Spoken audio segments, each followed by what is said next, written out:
Today we geek out about 3D prints for architects of the West Kingdom.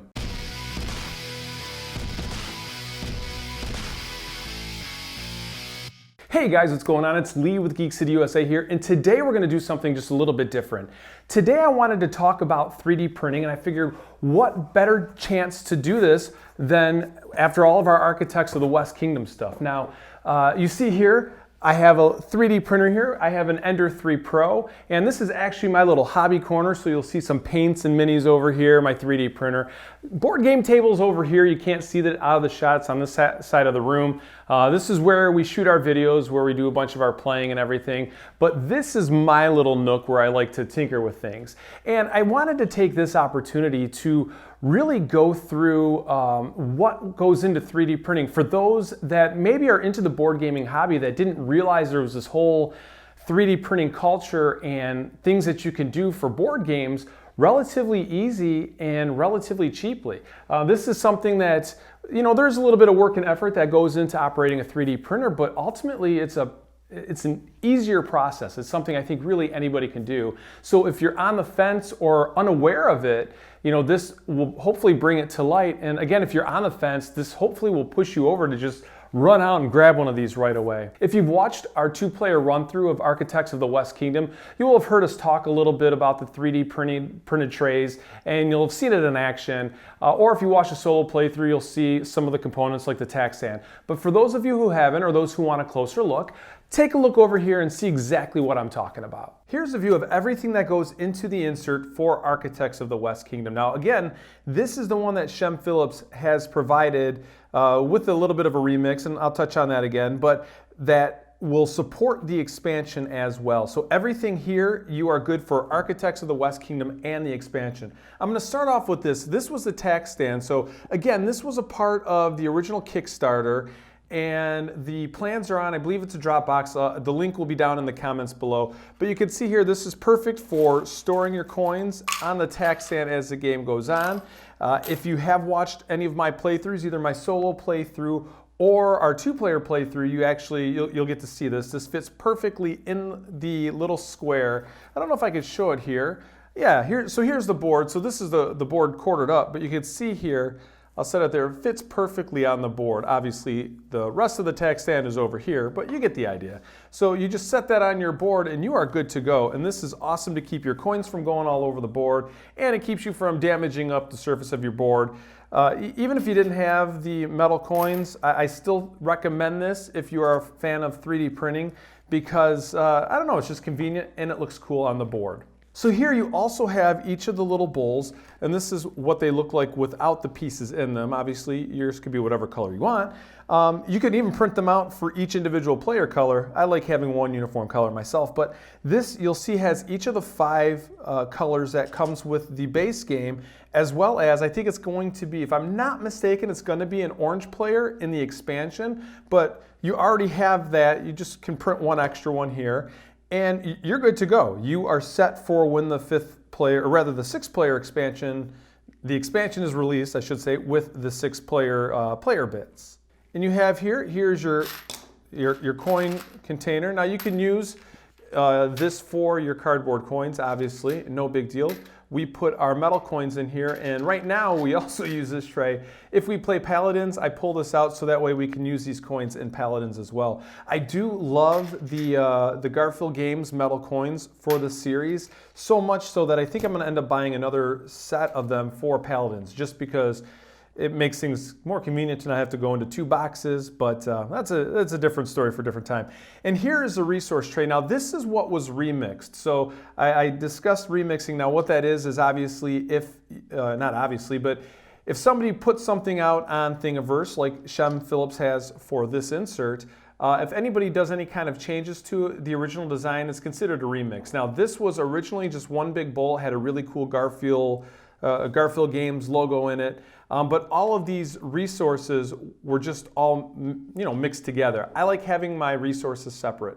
The one thing that I will say though, I kind of wish I would have kept with the original design, even though I like my things separated, because you can't really see, maybe if I could, you could kind of see at the angle here, you see how this kind of goes over. You have to be careful to set your stuff down in this, the the way this insert is, just so that way your pieces don't kind of bump the layer, because as you're putting these in, things are going to stack on top. I'll show you that in a second here. And then this here is the container for the small cards. Now this will hold sleeves, and you see that's, you know, it works, it holds that, and you're going to say, why is there this little leany thing? Well, this connects into this here. If you see, if I could kind of show you in the box, it's going to sit like that, so that you can take your deck of cards and they'll just set nicely, and it's going to slide right now, but they'll set like that nice and at an angle so you can easily get to them to pick them up. So let's show you how this all fits into the box here. So here I have my empty box, and it's empty except for I have the cardboard coins still in here, as you see. This doesn't matter whether you have this or not. So you'll start, and you're going to put the small card tray right here, and then you have the other half of it here. Now the reason this is two pieces, I'm assuming it accommodates smaller printers, because if this were the full size, most printers aren't going to be able to print this out of the box. So this makes it so, you know, your average printer they'll be able to be printed just fine. So that'll sit like that. And then here you're going to put each of your player bowls. And let's see if I'm putting these in the right way or if I need to turn them. No, that's the right way. So you see you could put all of these in here, and you have just put the bottom layer of your storage in the box. And you see how nice this is when you play the game. You don't even have to take all this out. You would take out your small cards, you could put them on the board or whatever, and then you got a green player and a yellow player, here you go. And you have your bits, and everything can stay in the box. I really like when inserts do this, that the insert is functional as well. So this area here, what you would do then is you could set your cards in at an angle, and then what I do is I'll just put the, I mean I could stand this up if I wanted to, but I just let the tack stand kind of sit at an angle like that. It's not going to hurt anything, because there's going to be enough room in here that you'll be good. So that's how I do the tack stand.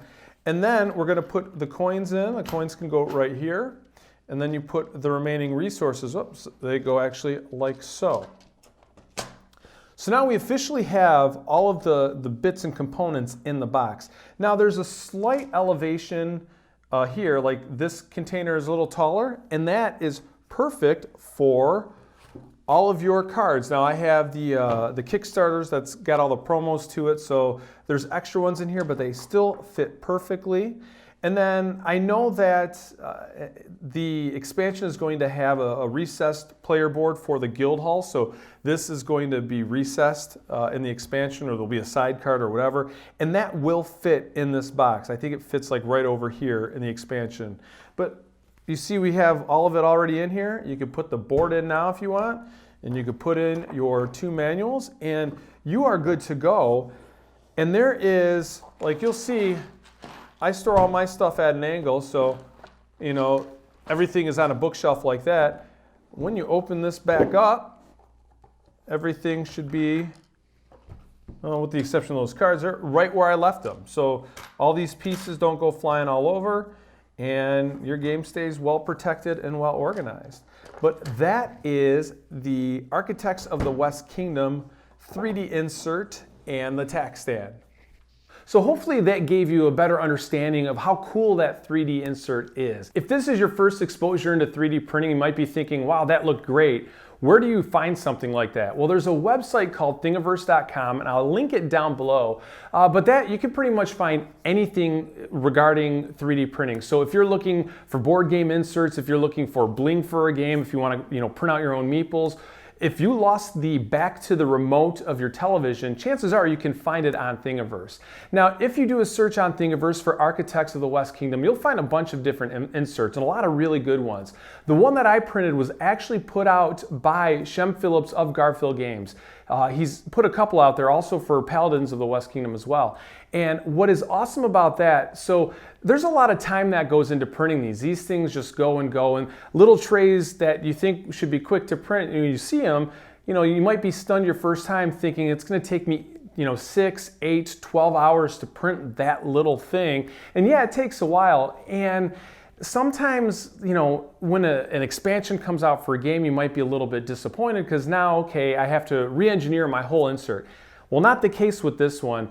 Shem Phillips actually went ahead and already planned out how the new expansion is going to fit into this insert, which I think is fantastic. So I printed it months ago, and I know when that expansion comes out, I will be good to go. But one thing I did do is I printed out a remixed copy. So if you're not familiar with Thingiverse, when somebody posts something up there, if somebody tweaks their design at all, they do what's called a remix, and that gives them credit. But basically what that did was that took the component tray that I talked about a little bit in that other video, but instead of having one big open component tray, it divided it up so that way you could separate your components. That was what worked for me. Might not work for you. You might be happy with the base expansion, or not the base expansion, but the base insert as it is. Looking back, I probably would have kept it at that, but I'm still happy with what I have.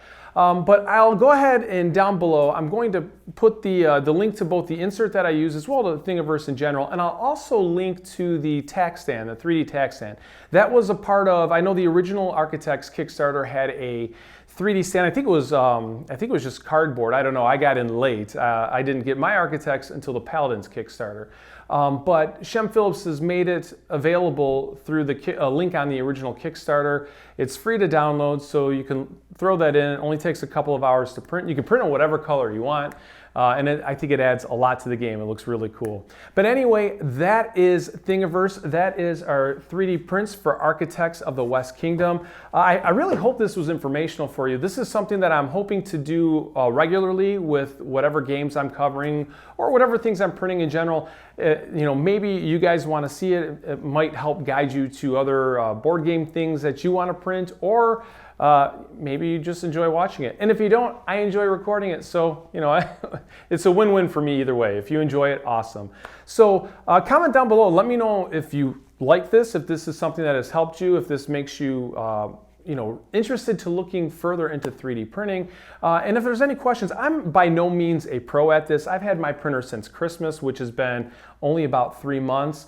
I've printed through a lot of spools of PLA at this point here.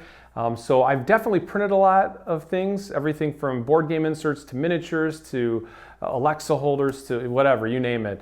But if you have a question that I can answer for you, I'd be happy to answer or guide you to great resources. There's a lot of great resources on Facebook, Reddit, what have you. There's a lot of good places to get a lot of information on 3D printing. But anyway, that's it. I don't want to make this too long, so thanks for hanging out. Thanks for checking this out. And be sure to comment, like, share, subscribe, whatever, all that good old stuff. And thanks for hanging out. We'll see you next time. Cheers.